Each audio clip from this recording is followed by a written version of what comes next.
Allô? Oui. J'avais une question. Je ne sais pas si je peux la poser. Désolée, je suis plus inspirée à 4h30.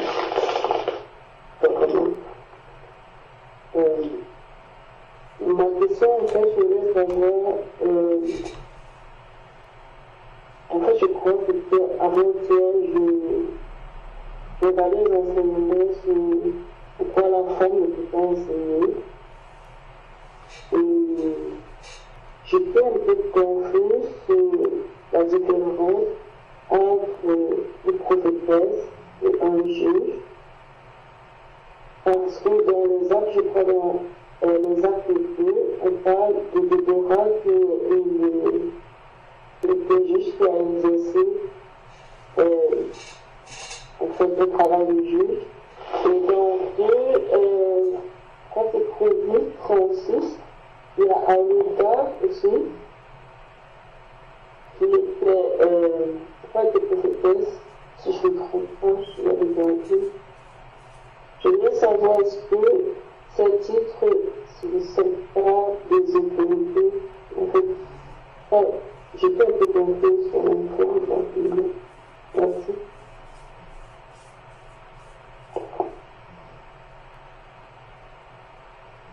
La question se situe entre, tu dis la juge, entre juge et prophète, c'est ça ou... Oui, en fait, je voulais savoir, juge et prophète, ce ne sont pas des positions qui demandent, qui sont liées avec l'unité, c'est juste ma question.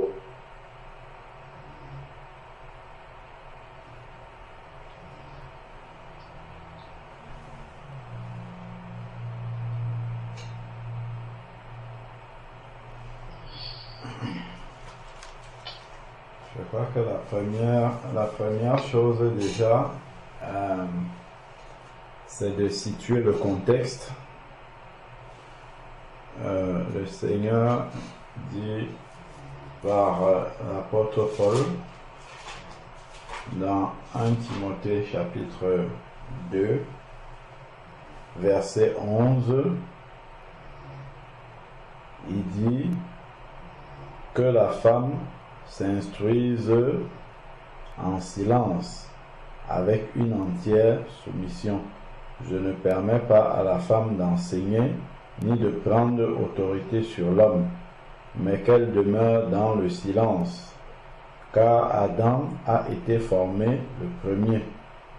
Ça veut dire derrière, quand il dit Adam a été, car Adam a été formé le premier, c'est parce que lorsque Dieu a formé Adam, Ève n'existait pas physiquement.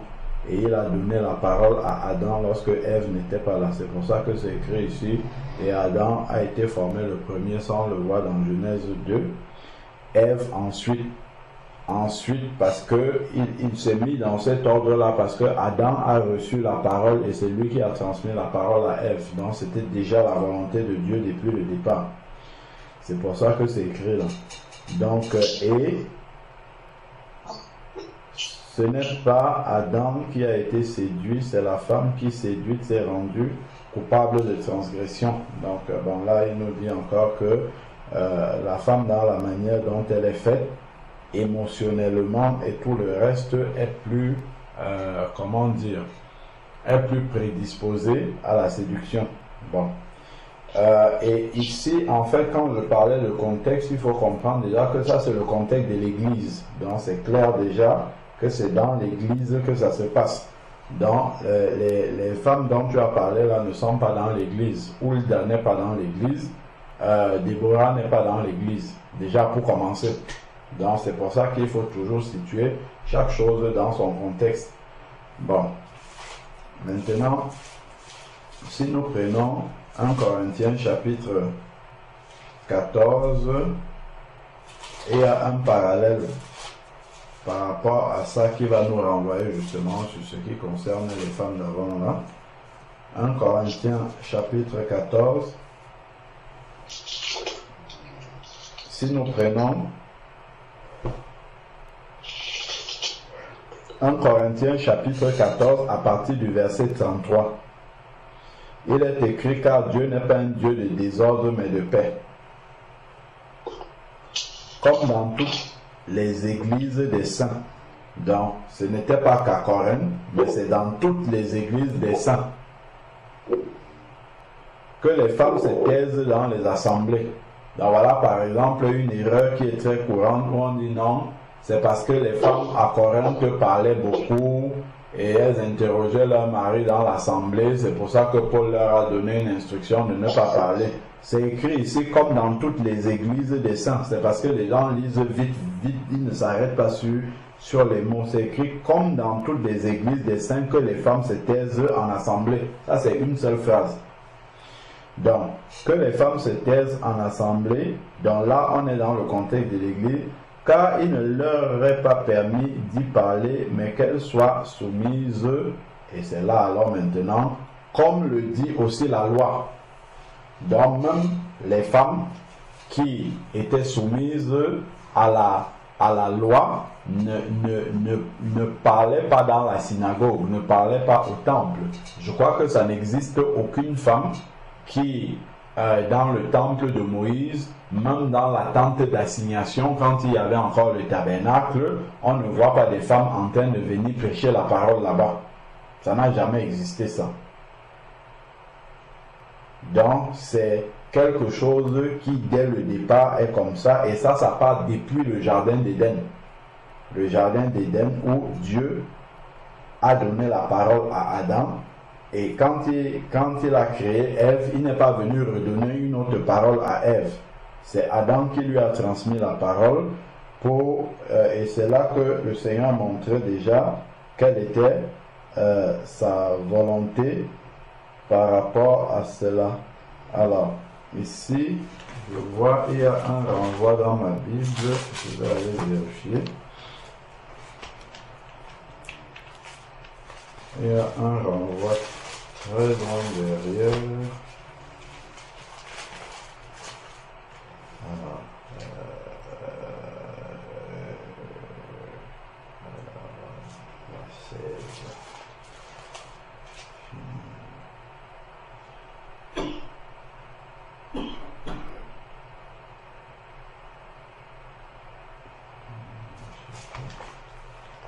comme le dit aussi la loi. Qu'elle soit soumise. Ok. Bon. Donc, que ça soit dans le temple, que ça soit dans les synagogues, ainsi de suite, ça, les femmes n'enseignent pas là-bas, parce que c'est une question d'autorité spirituelle. Maintenant, on a parlé de Déborah.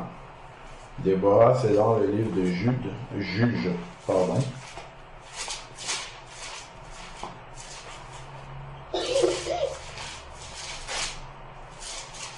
Il y a quelque chose que Déborah va dire. Je ne sais pas si c'était à Gédéon. Alors, donc, si on prend Juge déjà, parce que c'est bien toujours de retourner dans le contexte pour voir.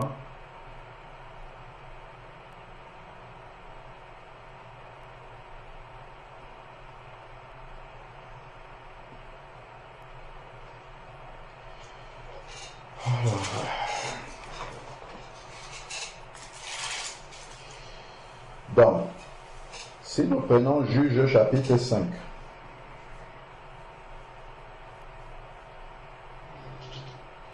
Juge chapitre 5,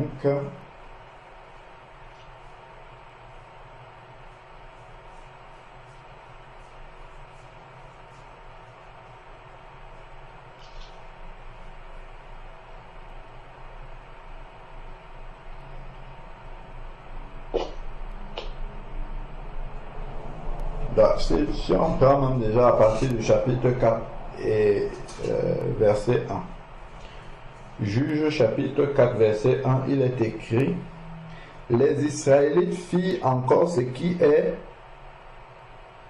mal aux yeux de l'Éternel. Donc c'est bien toujours de repartir dans le contexte.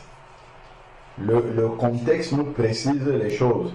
Donc les Israélites étaient en dehors de la volonté de Dieu. Ehud était mort. Et l'Éternel les vendit entre les mains de Jabin, roi de Canaan, qui régnait à Hatzor. Le chef de son armée était Sisera. Il habitait à Rochef Goïm. Les Israélites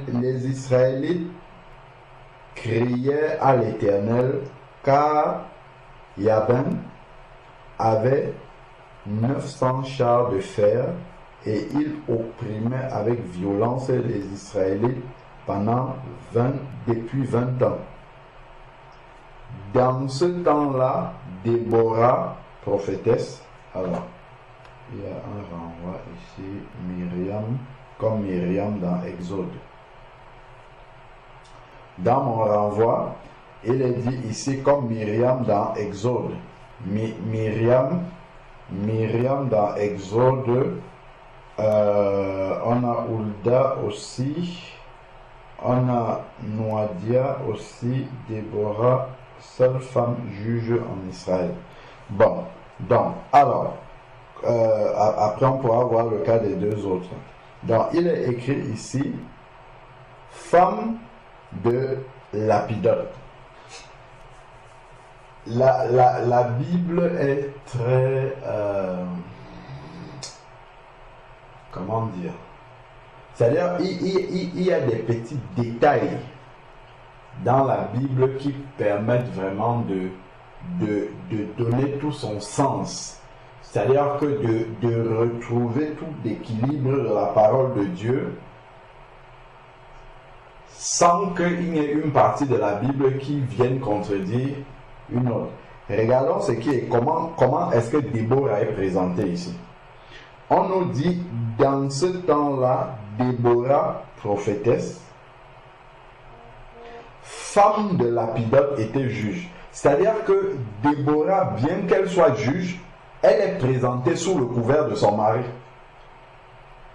Si tu prends Ésaïe, si Ésaïe est marié, c'est à peine si on va te parler de son époux. C'est-à-dire qu'il il est présenté comme le prophète Ésaïe, il n'est pas présenté comme étant le mari de telle femme, non. C'est-à-dire que, et ça montre vraiment comment la soumission au mari existe, même si il y a le titre de prophétesse. On voit vraiment qu'elle est soumise à son mari parce qu'on nous dit femme de Lapidote. Donc, elle est liée en fait à Lapidote qui est son chef depuis l'Ancien Testament. Donc, était juge en Israël. On nous explique maintenant en quoi ça consiste d'être juge. Elle siégeait sous le palmier de Déborah entre Rama et Bethel dans les monts d'Éphraïm. Nous sommes dans une époque où les Israélites avaient fait ce qui était mal aux yeux de l'Éternel. Donc nous ne sommes pas dans un contexte normal. On est dans un contexte anormal en fait ici, là où les Israélites ne sont pas dans le meilleur de leur relation avec le Seigneur. Donc les choses qui se passent sont des choses exceptionnelles, voilà. C'est-à-dire que Israël, qui est le peuple physique de Dieu, est censé marcher selon les commandements de Dieu. Donc là, Israël ne marche pas selon les commandements de Dieu. Donc on va se retrouver dans des cas exceptionnels. C'est pour ça que des femmes juges, vous n'envoyez pas 500 dans la parole de Dieu. C'est écrit, c'est la seule femme juge. Et là, c'est parce que ça intervient, et après on va lire les versets, ça intervient dans un contexte exceptionnel. C'est très exceptionnel. Israël ne marchait pas selon les commandements de Dieu. Donc, elle était juge à Rama et à Bethel, les monts d'Éphraïm, comme on a lu. Et il est écrit, et les Israélites montaient vers elle pour le jugement. Les Israélites ne venaient pas pour être enseignés par Déborah. Déborah ne donnait, il n'y a aucun, si quelqu'un connaît un enseignement de Déborah dans la parole de Dieu, qu'il nous le donne. Elle ne donnait pas les enseignements de la parole de Dieu. Les gens prennent souvent ça, mais Déborah était juge, c'est où les enseignants? Elle n'a rien enseigné de la parole du Seigneur. Comme Myriam composait des cantiques. Myriam, la sœur de Moïse. Elle composait des cantiques et on l'appelait prophétesse parce qu'elle composait des cantiques. Et dans ces cantiques-là, on a vu c'est quoi la prophétie: exhorter, consoler, édifier. Donc ces cantiques consolaient, édifiaient et encourageaient le peuple. Les cantiques de Myriam et même Déborah, ici, là, le chapitre 5 commence par cantique de Déborah. C'est ça qu'on appelait prophétesse. C'était des sœurs qui avaient l'inspiration pour chanter des louanges inspirées à Dieu. C'était ça. Après, maintenant, à certaines, on va voir le cas de Hulda, le Seigneur pouvait donner une parole pour son peuple. Mais ce n'était pas un enseignement que le Seigneur donnait. C'est comme le don de prophétie aujourd'hui. C'est écrit dans 1 Corinthiens chapitre 11 que la femme qui prie ou qui prophétise se couvre la tête. Une sœur peut bien prophétiser. Prophétiser, on a dit, c'est édifier, donner une parole d'édification, de consolation ou d'exhortation. Mais ça n'a rien à voir avec l'enseignement. Donc, Déborah n'enseignait pas, elle prononçait des jugements. C'est-à-dire qu'elle rappelait le droit, tout simplement. Donc, deux personnes viennent, elles ont un différend, on amène à Déborah, et Déborah, Dieu lui donnait la sagesse pour dire, bon, ben, toi tu as tort, l'autre a raison, et puis c'est tout. Voilà, ça doit s'arranger comme ça, mais ça, c'est pas de l'enseignement de la parole de Dieu. Donc, on n'a pas vu Déborah au temple ou bien dans la tente d'assignation pour dire qu'elle vient exercer un sacerdoce d'enseignement. Ça n'existe pas, ça, dans la parole de Dieu. Donc, son rôle, effectivement, c'est d'apporter la paix entre les enfants de Dieu, d'arranger les problèmes entre les enfants de Dieu. En fait, c'est une sage, si on veut. Le juge, là, c'est une sage. C'est des personnes sages qui apportent la sagesse de Dieu pour arranger les problèmes entre les personnes. Donc, c'est pas de l'enseignement de la parole de Dieu. Donc, elle fit appeler Barak, fils d'Abinoam, et ensuite, maintenant, elle va lui dire, voilà l'ordre qu'a donné l'Éternel, le Dieu d'Israël. Va faire du recrutement sur le mont Tabor, prends avec toi 10 000 hommes, des fils de Nephtali. Est-ce que nous comprenons ici? C'est important, parce que souvent les gens ils envoient des trucs comme ça, mais Déborah était juge. En fait, les gens ne prennent pas le temps d'aller dans la parole de Dieu et de lire ce qui est écrit. C'est pour ça que ils envoient des arguments comme ça. Tu vas voir une soeur, on va dire, c'est écrit, je ne permets pas à la femme d'enseigner. Mais Déborah, la parole de Dieu ne peut jamais se contredire. Jamais. Elle ne peut pas se contredire. S'il a dit, là-bas dans le Nouveau Testament, je ne permets pas à la femme d'enseigner, si tu redescends toute la parole de Dieu, ça va être la même. Tu ne vas trouver aucune exception. Tu ne vas pas trouver une femme en train d'enseigner si ce n'est Jézabel. Tu ne vas pas trouver une femme en train de faire ça dans des conditions normales, agréées par le Seigneur. Sinon, le Seigneur serait en train de se contredire. Déjà, il y a un premier point que je nous ai donné, que nous avons lu là, c'est que Déborah est présentée par rapport à son mari. Donc, elle a une couverture. Si c'est que c'était elle l'enseignante, elle ne devait pas avoir de couverture si ce n'est le Seigneur Jésus au-dessus. Donc, elle a une couverture qui est son mari. Première chose. Deuxième chose, élément de contexte, les Israélites avaient fait ce qui est mal aux yeux de l'Éternel. Donc, nous sommes dans une circonstance exceptionnelle. Donc, ensuite, maintenant, ici, regardons ce que Déborah dit au verset 6, c'est très intéressant à comprendre. Elle fit appeler Barak, fils. Donc, ce n'est pas fille, c'est fils d'Abinoam, de Kedesh Nephtali. Et elle lui dit, voilà l'ordre qu'a donné l'Éternel. Si Déborah avait une position d'autorité, comme certains semblent le dire, pourquoi elle ne va pas faire ça? Pourquoi Dieu lui dit d'appeler un homme pour aller faire ce travail-là? Lorsqu'il faut prendre une position d'autorité maintenant, Dieu fait appeler un homme. Il dit à Déborah de dire à cet homme-là de faire le travail.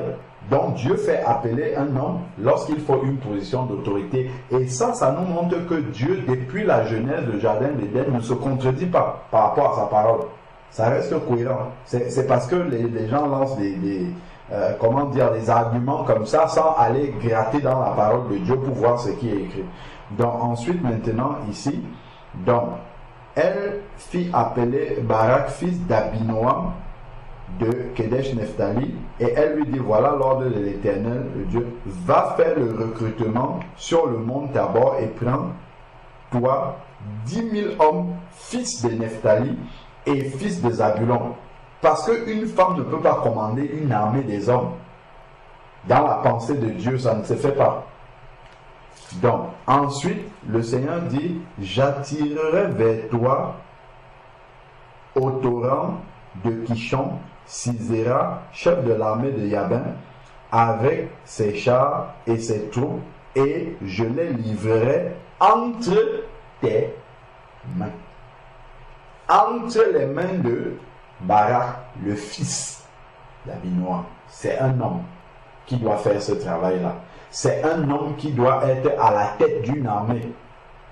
Comme ce sont des frères qui doivent conduire l'église du Seigneur. Alors que Déborah est là. Pourquoi le Seigneur ne dit pas à Déborah, appelle 10 000 hommes, va, dirige-les pour aller faire ça, même si ce n'est pas toi qui combats, donne-leur les ordres pour aller faire ça. Non. Parce que la parole de Dieu, elle est cohérente du début jusqu'à la fin. Déborah était là pour régler, pour aider les Israélites à régler leurs palabres, mais quand elle a une position de direction, elle n'avait pas la direction quand on parle de direction spirituelle, par exemple, dans l'église du Seigneur, Déborah n'avait pas la direction spirituelle dans le peuple. Là, on voit que quand il faut prendre une direction, le Seigneur lui dit ce qu'il faut faire, mais c'est un homme qui doit venir prendre la direction et commencer à la gérer. Et ça reste cohérent avec la parole de Dieu. Bon, maintenant, Barak lui dit, écoutons ce que Barak lui dit, si tu viens avec moi, j'irai. Voilà un poltron. Si tu viens avec moi, j'irai, mais si tu ne viens pas avec moi, je n'irai pas. Il voit la servante de Dieu, ainsi de suite. Il pense que l'appui du Seigneur, il va s'appuyer sur un homme au lieu de s'appuyer sur Dieu, enfin sur l'être humain, j'entends par là. Mais, écoutons maintenant, il faut vraiment qu'on aille méditer dans la parole. Écoutons ce que Déborah va répondre à Barak. Déborah aurait pu dire, mais oui, effectivement, je suis juge ici en Israël, et en plus le Seigneur, il m'a donné cette parole-là pour toi, il n'est pas question que tu ailles à la guerre sans moi, il faut que j'aille quand même parce que c'est quand même moi. Écoutons bien ce que Déborah dit. Elle répondit, j'irai donc avec toi, mais, Déborah, elle connaissait la parole de Dieu. Elle connaissait quelle était sa place. Mais tu n'auras pas de gloire dans la voie où tu t'engages, car l'Éternel vendra Sisera aux mains d'une femme. Est-ce qu'on voit ce qui est écrit là? On dit elle est juge, ainsi de suite. Pourquoi elle-même, si elle avait une position d'autorité, comment se fait-il que Déborah trouve anormal que l'Éternel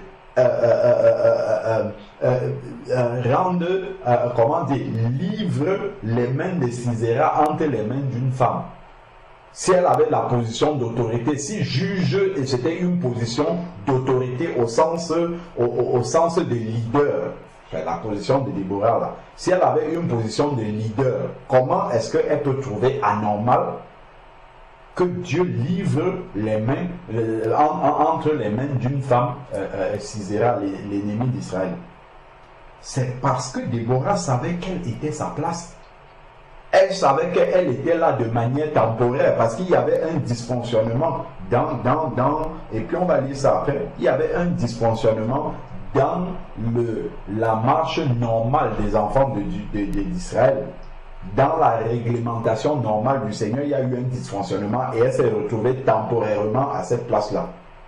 Et elle garde cette place temporaire-là sans essayer d'affirmer et de prendre une position que Dieu ne lui donne pas. C'est pour ça qu'elle rappelle, c'est elle qui rappelle. Ce n'est pas Barak qui lui dit ça, c'est elle-même qui dit à Barak que si je viens avec toi, par cette voie-là, tu n'auras aucune gloire parce que l'Éternel va livrer l'armée étrangère entre les mains d'une femme.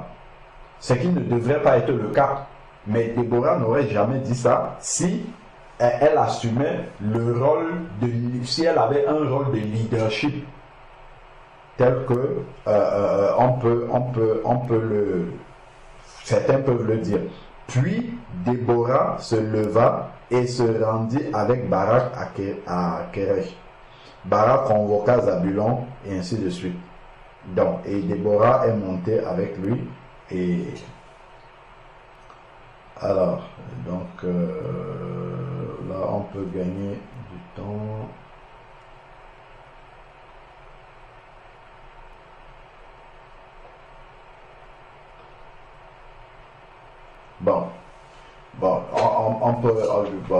Vous pourrez lire la suite.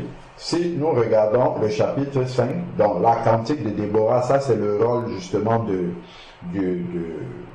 comment on appelle, de la prophétesse, composer des cantiques. Mais au verset 7, on a encore un autre élément de contexte là.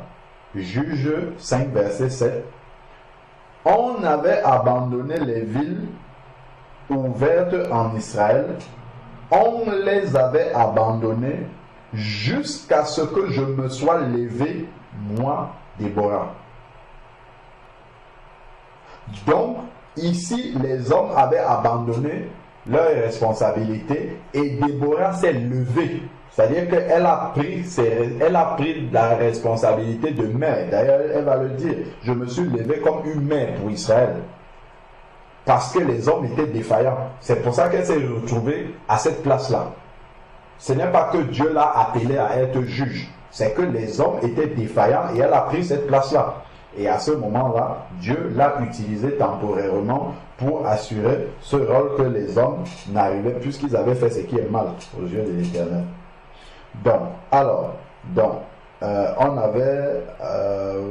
Je me suis levé, moi, Déborah, que je me sois levé comme une mère pour Israël. Donc elle s'est levée, elle n'a pas dit que Dieu l'a levée, elle s'est levée parce qu'il y avait un besoin là, et puis elle a décidé de le faire. Donc on avait choisi de nouveau Dieu, donc elle indique dans le contexte dans lequel elle est arrivée. On était dans un contexte spirituel, là où Dieu avait été rejeté complètement par les Israélites. On avait choisi de nouveau Dieu, alors la guerre était aux portes. Voyait-on un bouclier, une lance pour 40 milliers en Israël? Mon cœur va au chef d'Israël et ainsi de suite. Donc ça nous montre un peu le contexte par rapport à Déborah. Dans ça, on a compris que juge, ce n'est pas enseignant de la parole de Dieu. Alors, ensuite, maintenant, on a parlé de l'autre. Myriam, on en a parlé. Hulda, prénom Hulda, 2 Rois 22, 14. Hulda, 2 Rois 22, 14, c'est une prophétesse aussi.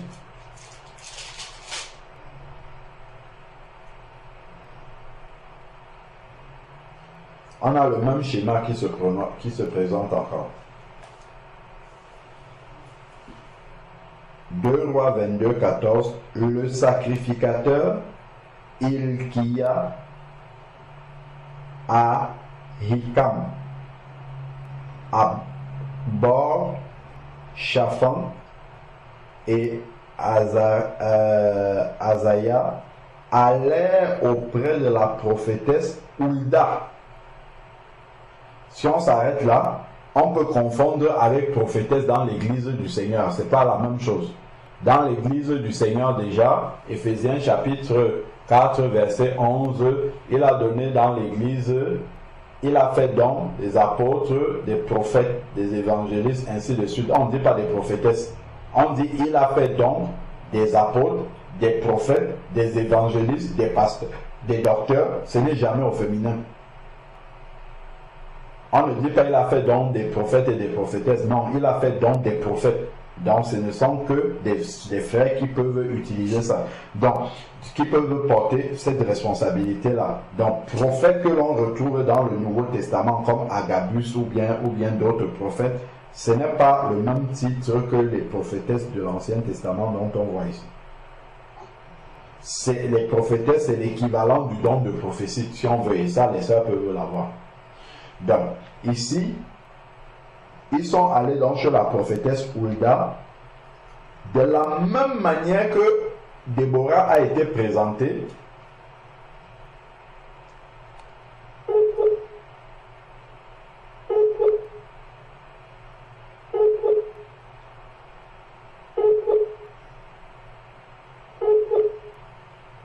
Oui, donc de la même manière que Déborah a été présentée, c'est aussi de la même façon ici que Hulda est présentée. On nous dit Hulda, femme de Shalom. Donc elle était cette prophétesse-là, mais sous la responsabilité spirituelle de son mari. Donc elle n'a pas une responsabilité toute seule comme ça. C'est-à-dire elle n'a pas un rôle de leadership. Si elle avait un rôle de leadership, son mari serait mis en retrait. Et ça, on voit ici là que on nous précise bien femme de Shalom, donc fils de Tikva, fils de ainsi de suite, gardien des vêtements. Elle habitait à Jérusalem dans la ville nouvelle. Après qu'il lui eut parlé, elle leur dit, ainsi parle l'Éternel. Donc elle va donner une prophétie, le Dieu d'Israël. Dites à l'homme qui vous a envoyé vers moi, ainsi parle l'Éternel, je vais faire venir un malheur sur ce lieu et ses habitants, selon les paroles du livre qu'a lu le roi de Juda. Ça, c'est pas un enseignement. C'est un élément d'avenir. C'est pas un enseignement que Hulda est en train. Elle dit ce que l'Éternel va faire. C'est une révélation qu'elle donne de la part du Seigneur. Puisqu'ils m'ont abandonné, brûlé mes parfums, elle prononce un jugement que l'Éternel va faire. Ils ont brûlé mes parfums à d'autres dieux afin de m'irriter par toute l'œuvre de leurs mains. Ma fureur s'est enflammée contre ce lieu, elle ne s'éteindra pas. Mais vous direz au roi de Juda qui vous a envoyé pour consulter l'Éternel, ainsi parle l'Éternel, le Dieu d'Israël, au sujet des paroles que tu as entendues. Parce que ton cœur a été touché, parce que tu t'es humilié devant l'Éternel en entendant ce que j'ai dit contre ce lieu et contre ses habitants, qui seront un objet de désolation et de mépris, et parce que tu as déchiré tes vêtements et que tu as pleuré devant moi, moi aussi j'ai entendu oracle de l'Éternel. Donc elle n'explique pas du tout le contenu du livre de la loi qui a été lu au roi de Juda, mais elle donne juste une prophétie de la part du Seigneur. Ça, c'est pas un enseignement. Tout ce qu'elle dit là, elle annonce les oracles de Dieu, c'est ce que Dieu va faire. Mais ça, c'est pas un enseignement qu'elle est en train de donner. Donc, c'est pourquoi, verset 20, c'est pourquoi je te recueillerai auprès, elle annonce donc la mort du roi de Juda, auprès de tes pères, et tu seras recueilli en paix dans l'un de tes tombeaux, et tes yeux ne verront pas tout le malheur que je ferai venir sur ce lieu. Il rapportait ses réponses au roi. Donc, voilà le travail que Hulda a fait. Là, il n'y a aucun enseignement là-dedans. C'est une parole prophétique qu'elle a donnée. Donc, il ne faudrait pas qu'on se trompe là-dessus. Ensuite, maintenant, NE, c'est Néhémie 6,14.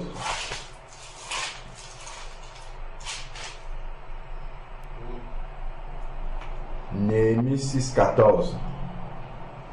Et il y a une autre femme qui s'appelle Noadia, qui est aussi nommée prophétesse.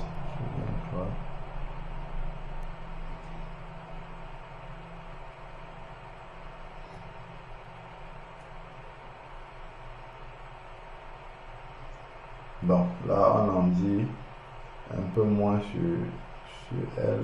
Ouais, il faut lire le contexte. Donc voilà simplement un peu.